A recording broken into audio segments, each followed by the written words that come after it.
Good evening.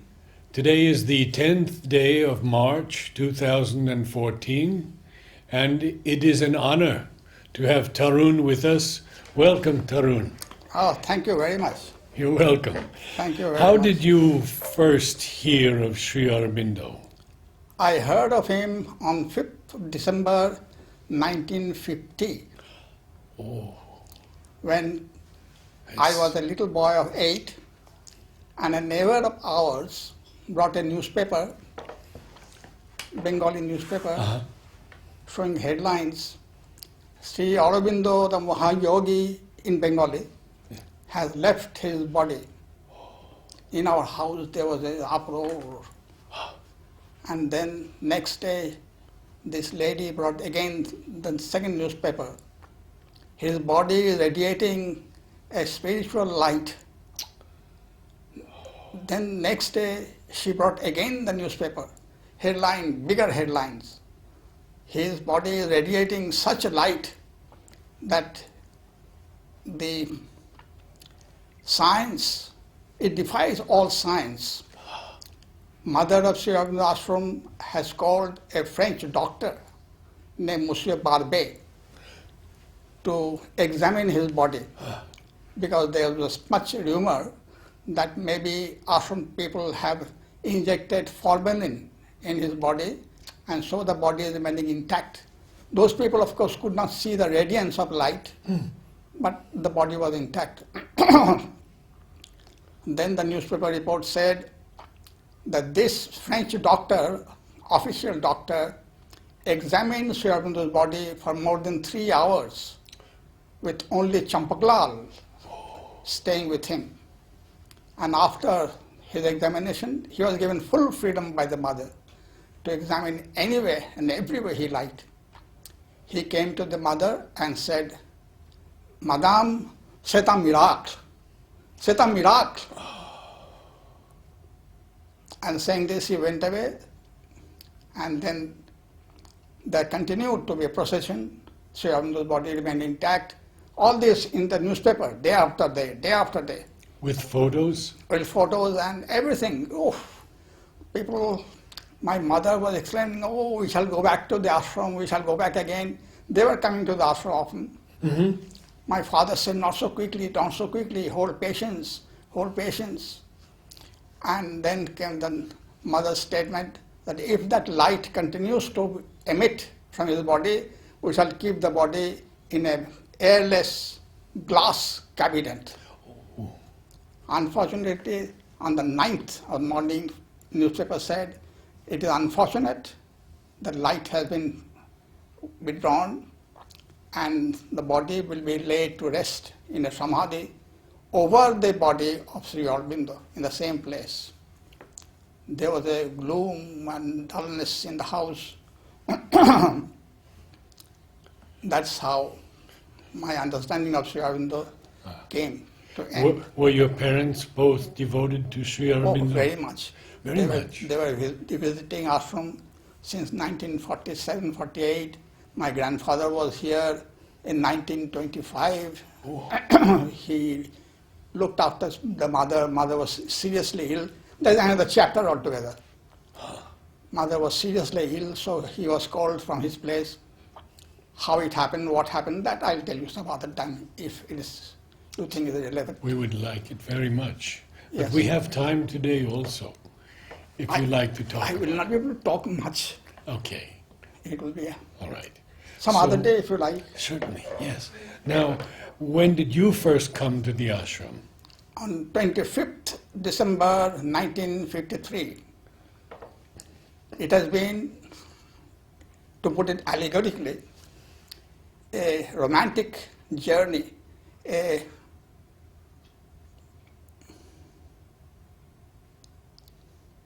fairy tale journey. I escaped from the prison house of Calcutta, Basti, Chowk Basti of Calcutta, and emerged into this city of light on 25th of December 1953, when mother was distributing Christmas gift from the playground. As I entered, I took a few steps forward and just stood in. It had rained heavily. It was still raining. And I was fully wet. Oh, that's another story. Very interesting. My dad used to take me to the abode of Sri Ramakrishna every year for 15 days. Once there, we used to have our bath in Ganges. And then with a wet body, we would enter into his room. It was a fabulous experience, day after day. On this 25th December 1953, I was wet and I had a concrete feeling from station to the ashram that I had once more bathed in Ganges and I was once more entering into holy abode of somebody. And so I entered the playground, and as I entered, just a few steps, I stood there. Children were running about in the mud. There was so much noise and so much happiness when suddenly a heavy stone was lifted out of my chest. I became light as a feather, and in that lightness I saw all around me something that I cannot tell you, because Sri Aurobindo has clearly said the dynamic spiritual experiences should not be told. Yes. So just remember, it was one of the 4 dynamic spiritual experiences that gives orientation to a man's life. And I knew later on, many years later, 10, 15 years later, that to enter spiritual life, you must have these experiences. And I had first this at the age of 12. 12. That is remarkable. Yes. Since then, it has been a fairy tale journey. So mother was in the playground. In the playground, distributing bags. Did you go to, you went to her? Of course. And? Of course. And? And thereafter,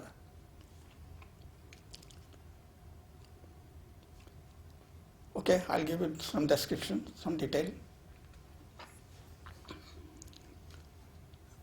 As I went there, the gift bags were all shifted into the classroom. There was a classroom, perhaps you remember. Yes. So I saw from outside this classroom, and the light was not an ordinary light. It was something different. Of course, I didn't understand. This after the stone had been lifted, imagine. Yes. And the vastness and the experience had already been given to me. The light was different. I saw children, A group children, going in, turning right, and then taking a full circle and coming out. Some of the children were curious. They opened their bags, gift bags. Others were showing more personality. They held the bag unopened. So I knew the mother must be sitting somewhere along this line. The desks and tables were all pushed in the middle, and all the gift bags were put on the center of the table, this table. I thought mother would be at the end of the line. So I got up the rampart and I looked to my left. I saw she was not there. I followed the queue. In the meantime, my brother had stepped down the rampart and turned right, following the queue. I quickly looked along the queue, backward. Queue, and suddenly I saw mother sitting there. She was a transparent being. That I remember very definitely. And then as my brother went to her, she stopped short the line and asked somebody to give the gift bags kept for children. Somebody gave her 2 bags. She kept both of them on her lap, and she gave the first one to my brother. My brother went out. I bent down and put my hands, clasped hands. I put my clasped hands in this way in front of the mother. Yes. Mother slowly raised the bag, raised the bag higher, and she froze. She went into a trance, and the bag was hanging in front of this. Palms. Yes. Then that was a continuation of the experience I had when I entered the ground. As I told you, I can't tell you the experience. Yes, yes. It must not, but it was a continuation, a profound, immense, for a boy of 12, without any such things, without any philosophical background, you can understand what it meant. I don't know whether you understand it or not. But you had seen the photos of Mother and Sri Aurobindo in your home. Yes, that I had seen. Photos of Mother and Sri Aurobindo. But they became more dynamic after this 5th December experience. Yes, yes. And was that light in the room also? Yes. What of that? The light that you spoke about that you saw as you were going into the room? Yes. So what about that?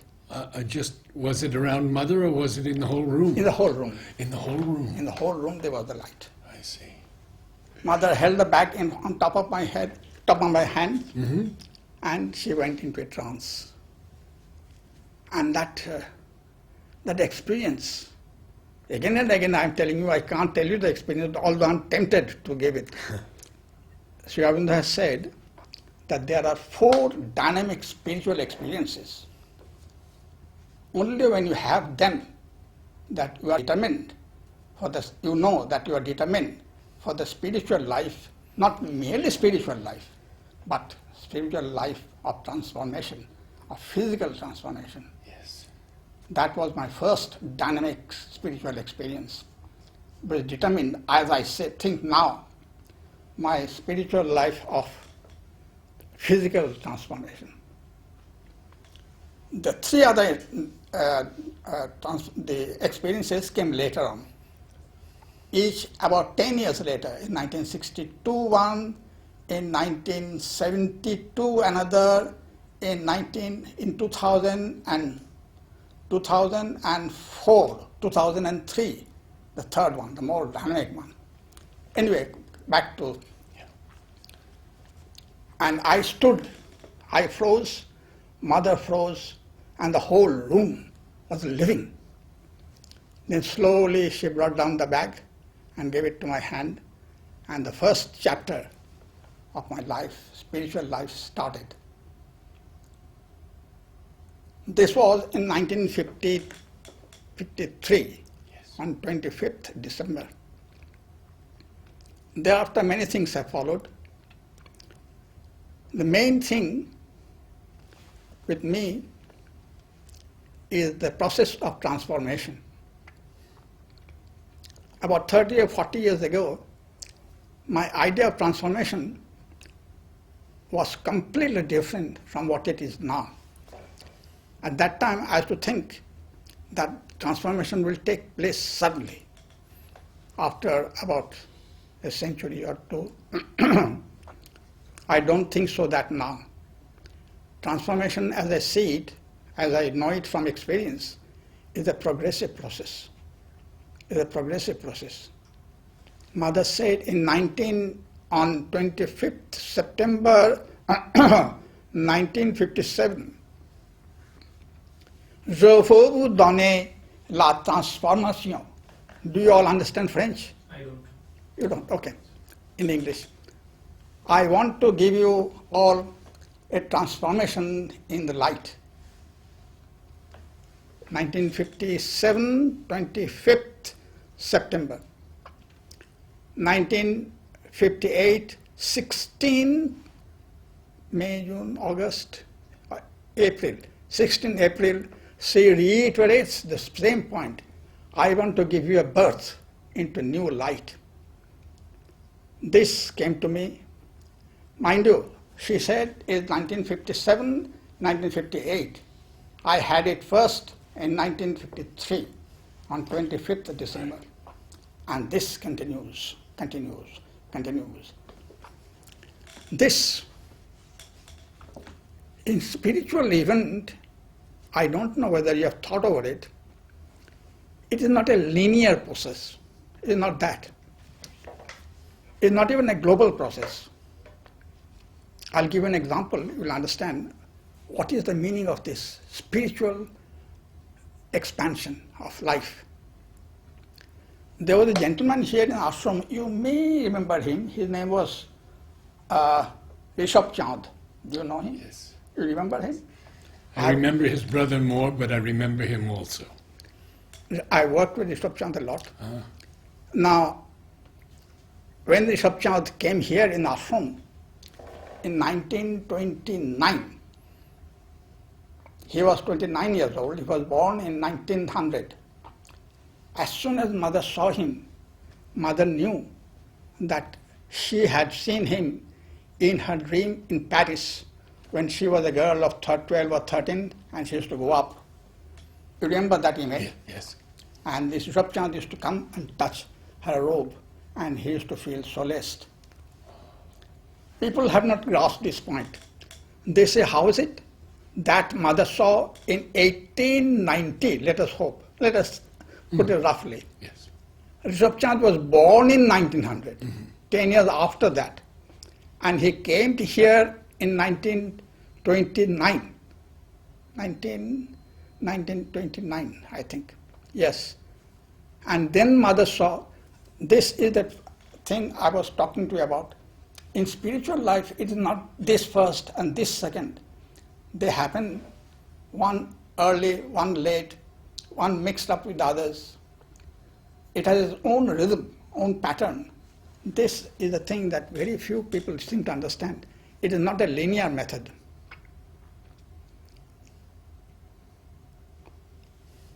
These experiences I had tell me nowadays, I understand nowadays, that these are a pathfinder for me. I am moving ahead. It's not a straight path. It's not a path upward, downward, left, right. It is a seeking path. And it's a guided path. This will gradually, I hope, will and is leading me towards a transformation. I mean material, physical transformation. I'll make this point a bit clear.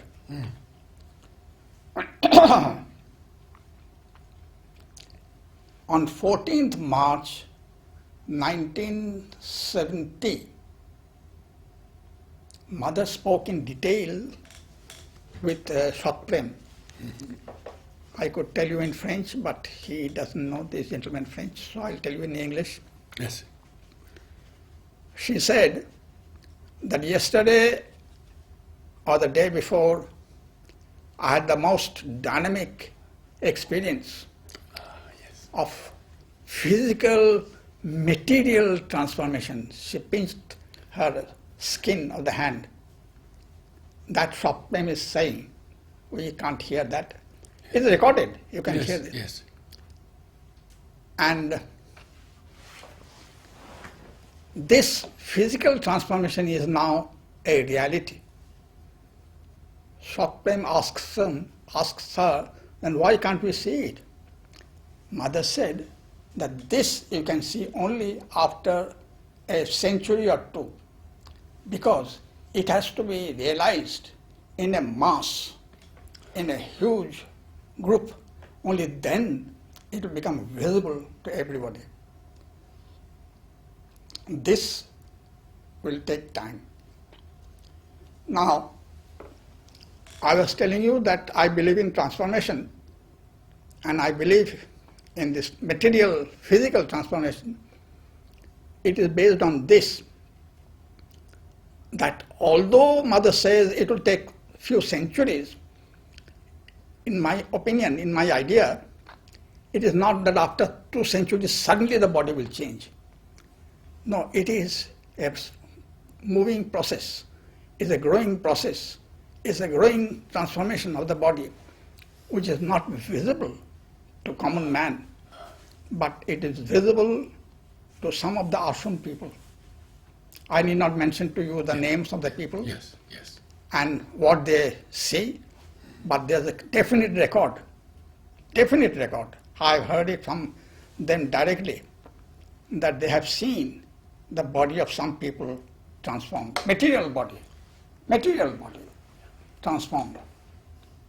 And then the body, this transformed body gradually comes back to a normal body. There has been such an incident that when the grace descends into these people, in the ashram I'm talking of, there must be some people in Aurobindo also. I think there must be. People outside have shaded their eyes to see these people. Even the maid servants have squinted their eyes like this to see what is happening. It is so palpable physically. And then gradually it goes out, out, out, out, what Sri Aurobindo calls for the period of assimilation. It goes out, out, out, and the body apparently seems dead, normal, ordinary. It is not that. It is a period of assimilation. And this, those who have experienced can see that this light is working in their body.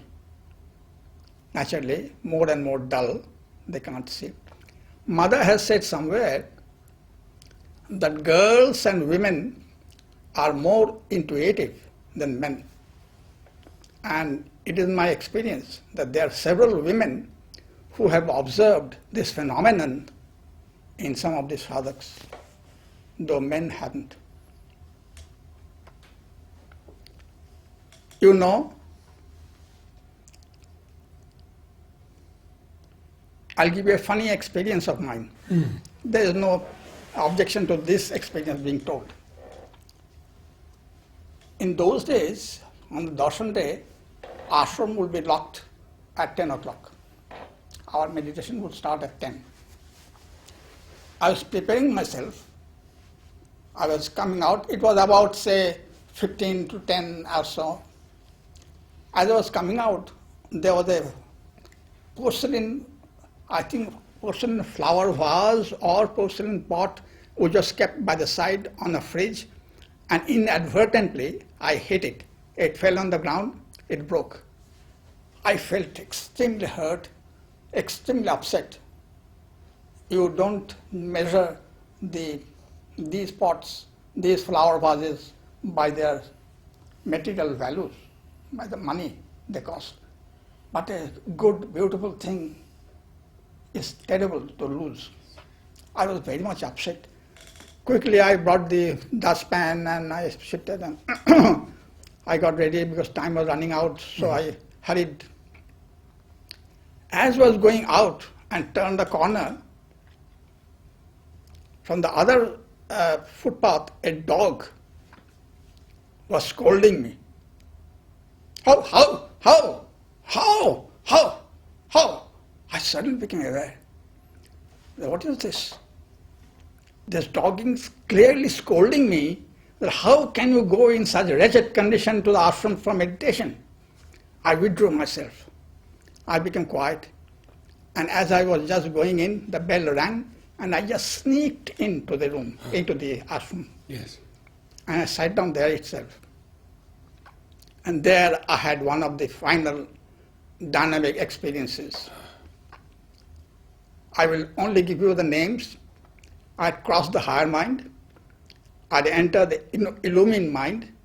And in the border of intuitive and illumined mind, I stayed during that meditation. I will not describe this experience. It's fine. You have to find out for yourself by reading Sri Aurobindo Mother. I should not give you. Bell rang. I came out. I was in another state completely. And all the break of the flower vase, the barking of the dogs, everything vanished. I was walking slowly back to my room.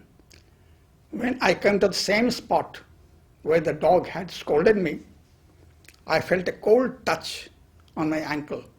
I looked down and I saw the same dog sniffing me by touching his nostrils onto my ankle. Dogs recognize their people by their smell. This experience I have often. My smell of the body had changed so much, the dog could not recognize me. It had to renew its my existence by sniffing anew my body. All this I tell to tell you that if a simple experience like crossing the higher mind and reaching the illumined mind can change the very substance, very smell of the body, why can't it transform? When you cross over to illumined, intuitive, higher mind, then illumined mind, the intuitive mind, the over mind, and when the supermind descends, my goodness, what overwhelming transformation will take place in the physical body itself. A small hint I got with the dog sniffing, same dog, mind you, sniffing at my ankle. This process of transformation, I used to think when I was young, not very young, 40 years, 50 years ago, when I was already 30, 40 years old. I used to think that we would progress inwardly, and then suddenly there would be a change. I don't believe that in that now anymore. Inwardly we will progress, but that will be clear to us, perceptible to us. Only problem, the problem I can explain to you, I can express in a very funny image. It is that of a novelty race. We are running with a bucket of water with a hole in it. Shall we finish the line with some water remaining? Or we shall finish before the line and the bucket will run off. This bucket of water is our life, is our span of life as given by the nature, by evolutionary process. We are growing up, and our run is the inner life of transformation. Shall we be able to transform materially this life, this body,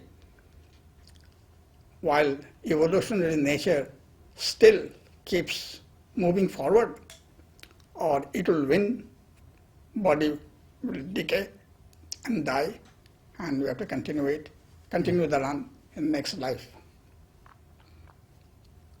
That's a question. Sri Aurobindo has a letter written on 7th March 1932. He writes small sentence, death and decay can disappear only in a divinized body, and that is not yet here. This divinized body is in the process of being made.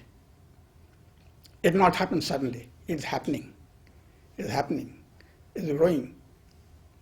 I believe my only problem is how to extend this evolutionary body to say 175, 180, 185, because each time the grace descends and overwhelms the whole system and it withdraws, it takes at least, in my experience, about 10 to 15 years for the assimilation to take place fully. And then again the next grace descends. So this, to be able to complete, will take at least 175, 185, 200 years. Shall we live for those long years? Or it will be kept for another time? How to live physically? I think we have to take all advantages, all possible things. Exercise, breathing exercises, asanas, then Ayurvedic herbal consumption, grace also, then medical science, which has improved tremendously and going on. But this problem has not yet been solved. And this is where I am working now. From within, things are going on beyond us. It is a grace. From without, can we extend our life? Yes, yes. Can we make our life, this bodily life, live for 175, 180? That also is an approximation. Sure. 175, 180, 190 years. This I don't know. Now, Mother spoke about the Suram, the Yes. overman. Yes. Could you tell us what your intuition is about that? That it would be a transitional being between man Yes. and Superman. Yes.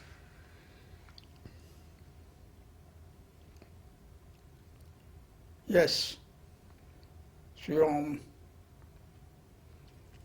Mother has said in several places that as she is growing, she knows that this body will not transform.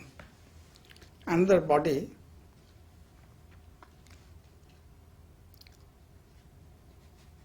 in 1969, the Sri Aurobindo reality descended. You must be knowing, on the 1st of January. I knew this. I knew about this descent. And Mother says that is working tremendously. Whether this Sri Aurobindo will be another person or it will be superimposed on this body is a question Mother has not yet fully answered. Optimistically, let us hope it will be imposed Yes. on this body. Optimistically. These are, we can't say for certain. Can you tell us about some of your meetings with Mother, birthdays, for example, just when you went to her at different times? I was thinking of not speaking of them because all of you have that experience. All of you have been to the Mother on your birthdays and you have your experience. To tell mine is only an additional one. But that is what the world is seeking. I doubt very much. Well, you're not seeking anything. Some people. And to speak of them is to rouse the curiosity of people who are not making any effort to reach that aim. It is like a propaganda. That spoils everything.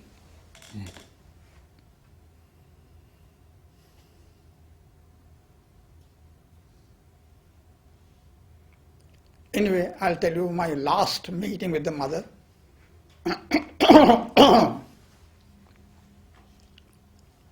Because of some incident in upstairs room, Mother had said strictly to all those who were looking after her that before a person comes, she or he, Kumud or Kumuda or Chamkalal or somebody has to tell Mother who is coming. And then, so Kumud had come to Champaklal's studio and had told me, Tarun, you wait. Let everyone go over, then I'll call you. You go and sit in front of the Mother for as long as you like. So I waited. The funniest part of it is I was having a talk with the Mother while standing in the studio. Kumud, as usual, according to prescribed law, went to the Mother and said in French, "The Mother, Tarun is coming." She was shouting, "Tarun, the grandson of Dr. Babu is coming." Mother said, "Just say, tais-toi." I had just entered the room and was standing by the side when mother shouted at Kumud. Poor Kumud, her face shrank. How can Kumud know that I had already been talked with the mother? Mother had told them that you must inform me earlier before a person enters who is coming. But Pranabda has a very interesting way of expressing. I don't believe in mother's statement. Mother will say to the thief, go and steal. And at the same time, she will tell the policeman, be careful. How can they know that it is not a mechanical thing that used to happen with the mother? Because she has said, you must inform me first before somebody comes in. That they have to. And they are poor people, ordinary people. How will they know that mother had already talked with me? She knew very well who I was and I was coming in. Kumuda, with a shrunken face, withdrew. I got in, sat in front of the mother. Simultaneously, several things happened. I saw a lion sitting by the side, left-hand side of the mother. And I saw mother's left cheek was not ordinary. It was soft diamond, radiating light. Only the cheek, mind you. I wanted to do two things at a time. I wanted to tell mother, mother, I'm not afraid of the lion. And then at the same time, I want to extend my hand to touch her left cheek to see what was it like. But before I could do anything of this, mother leaned forward. Because he doesn't understand French, I will not speak to you in French. I'll first speak in French, then I'll tell you for him the English, in English. N'est-ce pas, tu es le professeur à mon école? I said, si, man, si. Isn't it true that you are the professor in my school?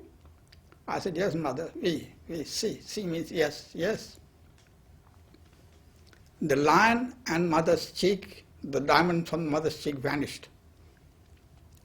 But this experience of mother leaning forward and looking at me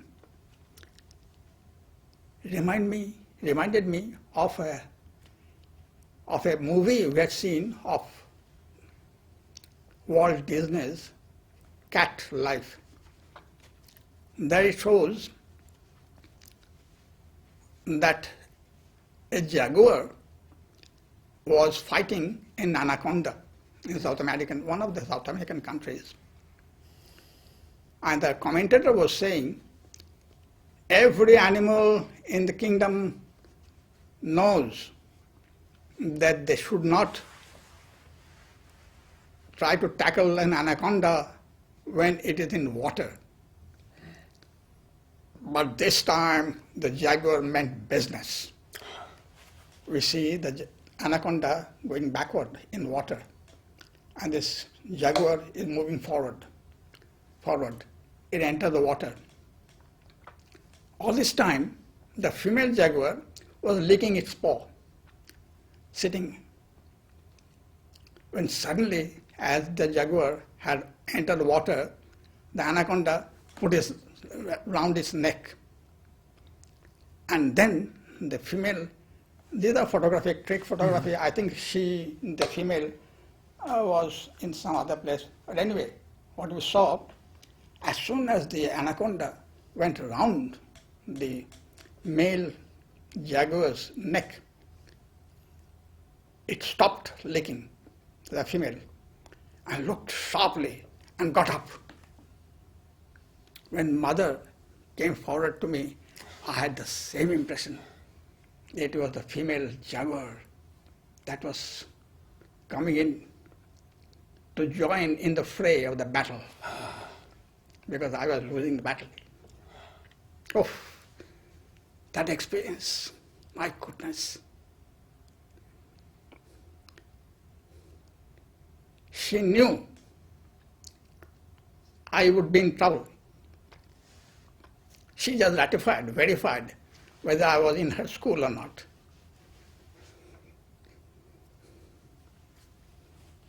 And that coming forward, looking at me with a female jaguar's ferocity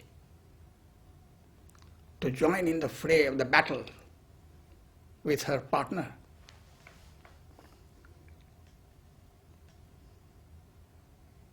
I knew I was protected. So that's how it's going on. Could you translate what Mother said to Kumud in English? Because you said it in French, but not in English. Which one? What Mother said to Kumud when she was telling that I you... think I told you in English, no? No, only French. No, he said tais-toi. Yes. That is obvious, I think. We understand. Stop it! Silence!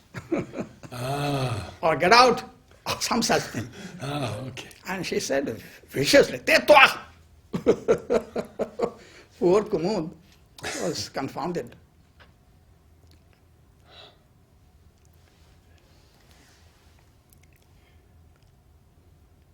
I told this experience to Pranabda.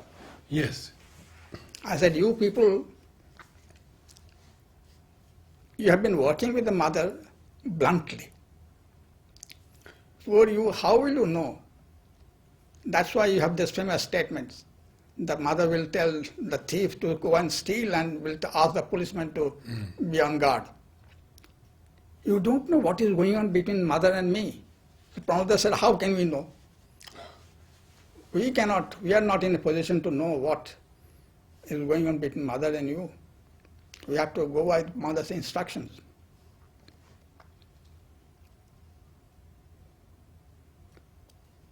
This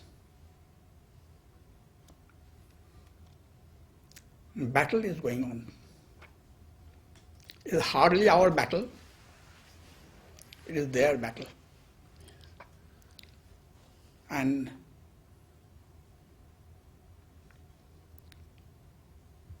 we will see who wins.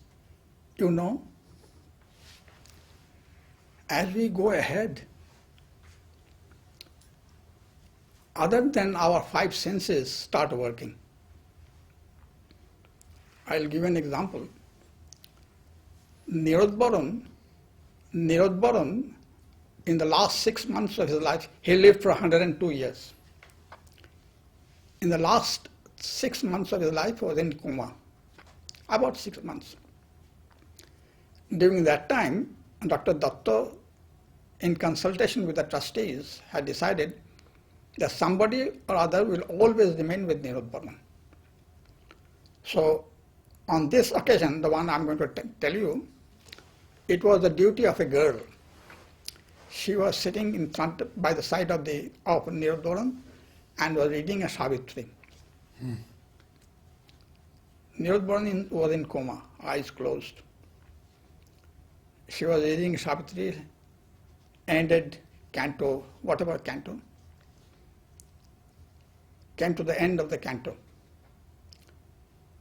And then, before she could stop, Niruddha said,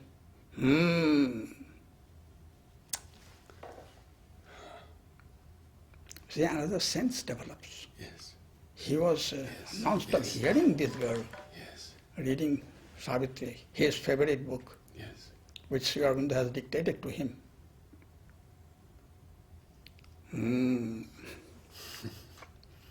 But for me, that is not enough.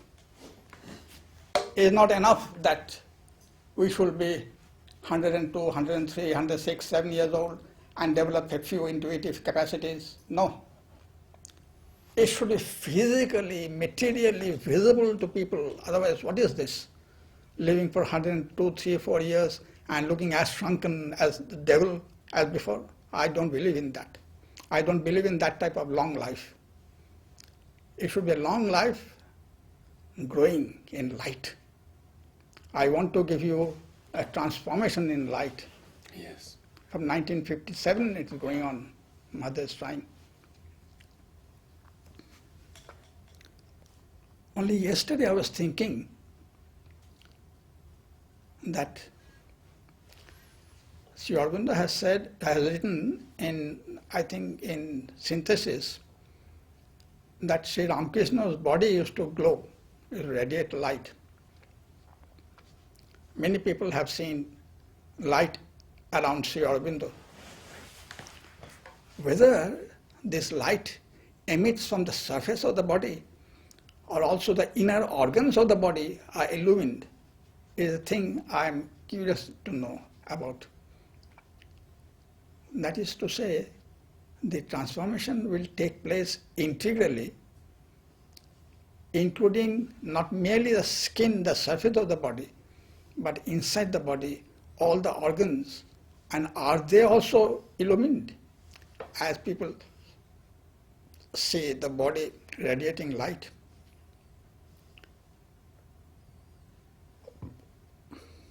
I don't know this answer.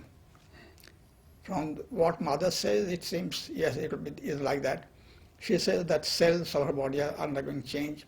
They coddle themselves. You must have read those Yes, things. certainly.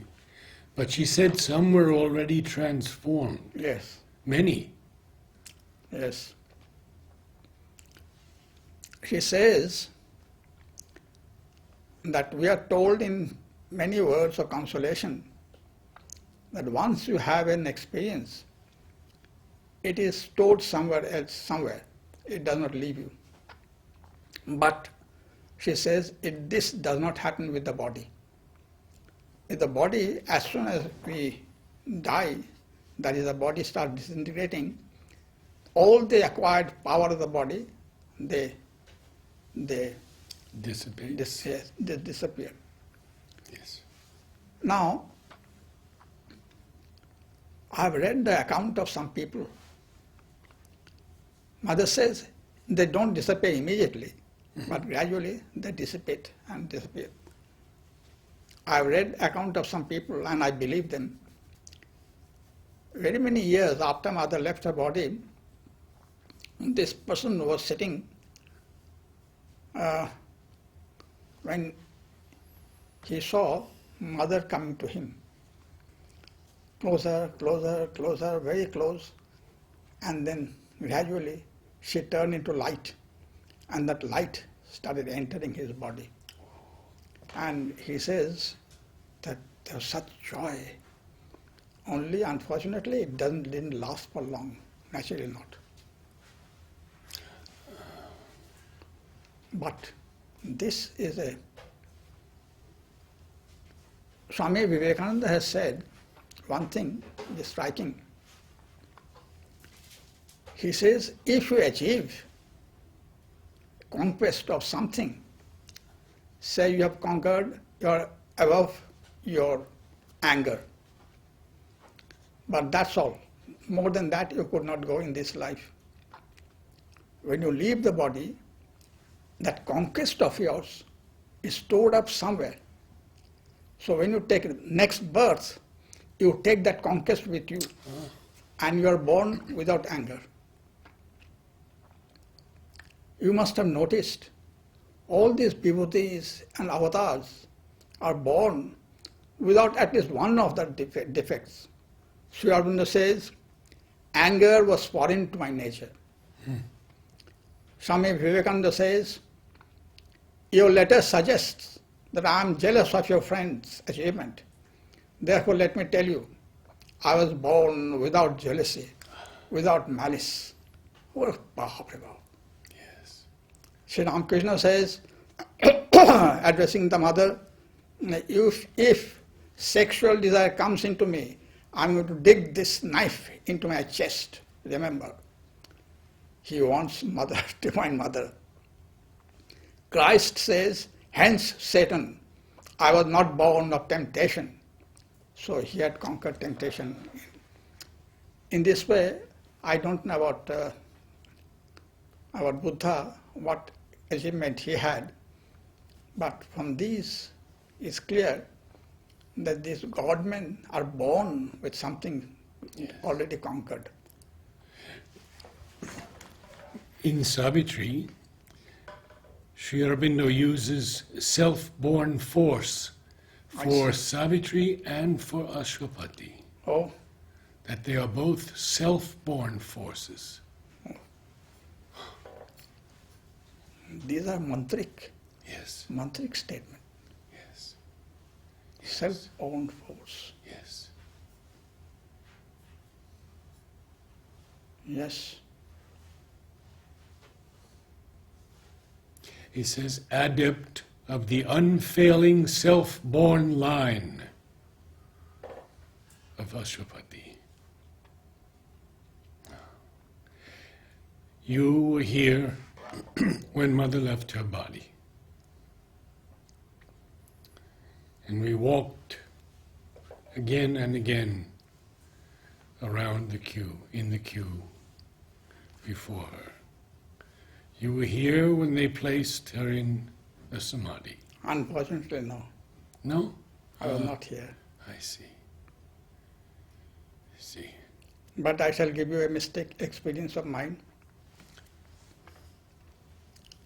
I was in Calcutta playing my musical instrument upstairs when my brother came and told me on the morning of 18th November that Mother has left her body. As soon as he told me, I saw Mother standing in front of me. But I said, and she was smiling at me. I said, but you are not the Mother, I know. Something is different. And yet I was sure it was Mother. Then, on 24th November, in the bulletin, Mother's photograph was published. That's the only time, mind you, Mother's body, after she left her body, has been published. Pranabdha has forbidden all the cameramen that you can take photographs, but you will not publish them anywhere. So you will not see mothers leaving the body anywhere else, unless they are unfaithful to Pranabdha, and I can't say. But privately, they have shown, several people have shown me their album. I've seen. That mother was the mother that appeared to me in Calcutta. She was not taking food for several months, so her body had become thin.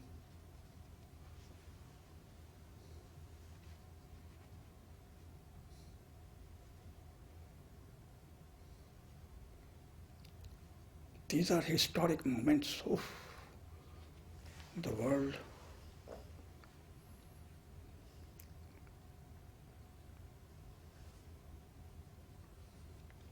They are talking of imminent destruction of the world. They are saying, scientists, that we have come, men have brought the world to a point of no return. Already the weather change are an indication. The carbon dioxide accumulation in the air is an indication. World is running out of its resources. Can you say anything about the children? About the Children, the new children. What do you Yes. see? Yes. Mother had told to this Monsieur Tanmay that make as much selection as you like in the school, but you will not get more than 7% of elites. I have a batch of children this year. One batch is made up of 11, another batch made up of 8. I consider the first batch of 11, everyone to be elite. It is a new breed altogether. Everyone is an elite. I was given the list of the names. I was so shaken. One girl's name was Topamagna. Tapamagna is a word that Rabindranath Tagore has used in his famous poem in adulation of Sri Aurobindo and in describing Sri Aurobindo's state. And I have read almost the whole of Bengali literature, English literature, of course I was, past this Sanskrit literature, which is Bhagavad Gita. My reading of Upanishads, of course, is through Sri Aurobindo's translation. I have not come across this word, Tapamagna. Sri Aurobindo calls Tagore poet of dawn. He has conjured up this word, and the parents of this, I did not know whether it was a girl. I asked the teacher that who is this baby, a boy or a girl? She said it's a girl. She had given me the whole list of the students. The names are all surprising. I see. Harumi, a Japanese girl. Hana, Tapamagno, Raishiki,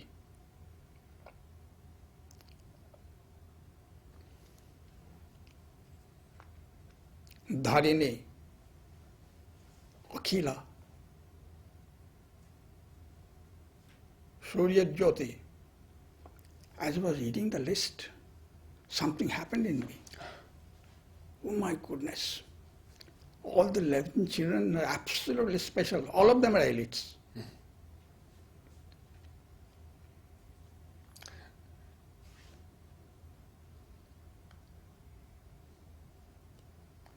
And the second group? I don't even remember their names. But elite? They are not elites. Interesting. So I asked this class teacher, who has selected these two batches, Yes. first and second? She said, I don't know, they are already selected from Dolafon. Some of them are selected from this kindergarten. Amaya, Prachi. Oh, what names.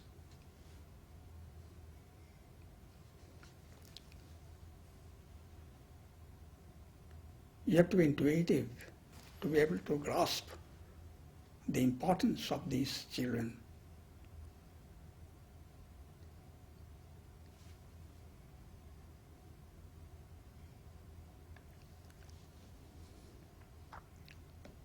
I think that's all for today. I think so. Yes. It's been wonderful. Thank you. Yes. This is our life. This is our life. This is our life. Surely. Because so many things come out in such moments. Yes. Okay, that's all for today.